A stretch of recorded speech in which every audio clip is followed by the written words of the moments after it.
Hello Ankita, আজ আমরা কালীঘাটে যাচ্ছি পুজো দিতে। তুই যাবি তো? চল। না রে মিনু, আমি আজ যেতে পারবো না।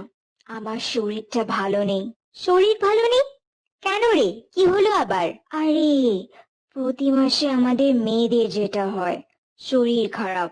ও, পিরিয়ড হয়েছে, তাই বল। হুম। মা এই সময় ঠাকুর ছুঁতে বা মন্দিরে যেতে মানা করেছে। এই সময় নাকি শরীরের বদ রক্ত বাইরে বেরিয়ে যায়। ধুত, এসব কিচ্ছু হয় না। তুই এখনো জানিস না পিরিয়ড কেন হয়?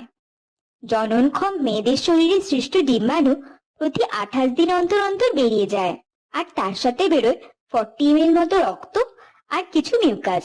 এটাকেই আমরা পিরিয়ড বলি। এটা সম্পূর্ণ একটি জৈবিক প্রক্রিয়া, যার জন্য একটি মেয়ে মা হতে পারে। ও তাই? তাহলে মা যেটা বলেছিল সেটা কি ভুল? হ্যাঁ, ভুল।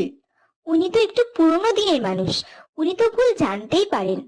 কিন্তু তুই আজকের মেয়ে হয়ে এই ভুলটা এখনো কি করে মেনে চলছিস?